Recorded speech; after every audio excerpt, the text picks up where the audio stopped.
This guy has been inspected and approved by Luminous. Hey guys, this is Sunsfan and welcome to the official Dota Cinema Guide to Juggernaut.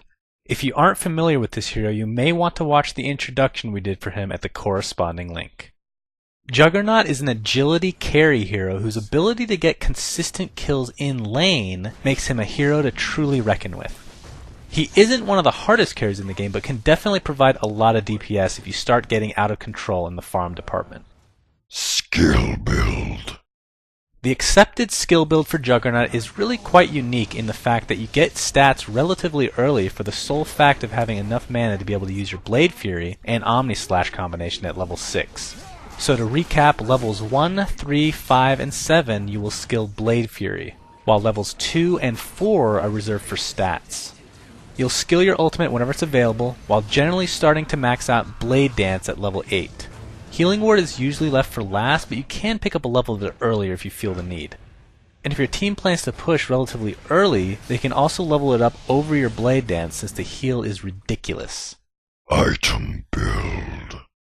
Honestly, one of the only non-solo heroes you can technically get boots as a first item would be Juggernaut, but it's still frowned upon. For starting items, you'll want to get some sort of regeneration to go along with 1 Slippers of Agility in order to perhaps create a Wraithband or Poor Man's Shield in the future.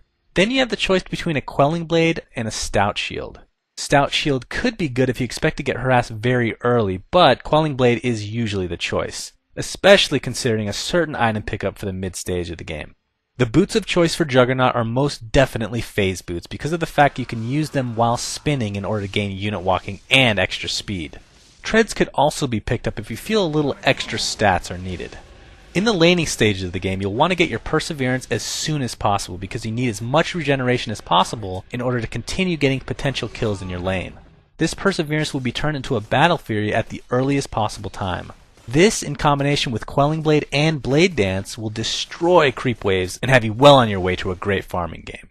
In the mid stage of the game, you have a healthy choice of items to choose from once your Battle Fury is completed. A Desolator or MKB are solid choices for a heavy DPS build, while Vlads are also an excellent item, although it would be preferable for someone else to pick them up, as it will take a precious inventory slot in the later stage of the game.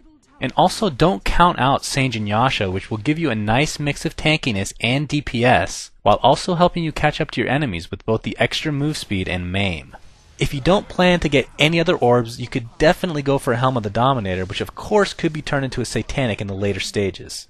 And as with a lot of carries, a BKB is an excellent choice in many games. You may ask, what's the point of getting magic immunity when you can achieve that with a simple spin? Well, the answer to that is once you arrive at late game, you should almost never use your spin because your auto attacks will deal a crap load more damage. Speaking of late game, we have a nice collection of luxury items to be picked up as well. We mentioned the Satanic for overall tankiness and survivability, but you could also opt for a Butterfly, which will give you a lot of damage and attack speed to go along with good survivability versus DPS dealers. Another item that is excellent on Jugs in the late game is an Assault Cuirass, which is another item that not only provides you with attack speed, but also negative armor DPS and general tankability as well. Gameplay.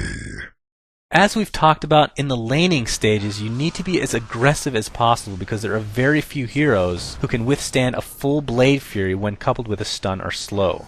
And although it's stating the obvious, try and use your ultimate on heroes when there are no lane creeps around. This is especially prevalent when you plan to dive towers. Based on the game clock, you need to know whether an enemy creep wave is to be expected. Also, like we talked about, don't use your spin in the later stages of the game other than to dodge incoming projectile spells. You could also use this to your effect when trying to take down a tower, as anything you don't hit while spinning is able to be auto-attacked even while you're using your Blade Fury.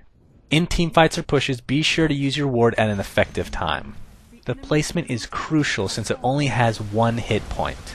Your team needs to realize how ridiculous this heal is and must protect it at all costs. As far as the fighting is concerned, just right-click, and of course use your ultimate if you have good opportunity to catch only heroes, or if you need to stop taking damage, as you will be invulnerable through the entire Omni Slash.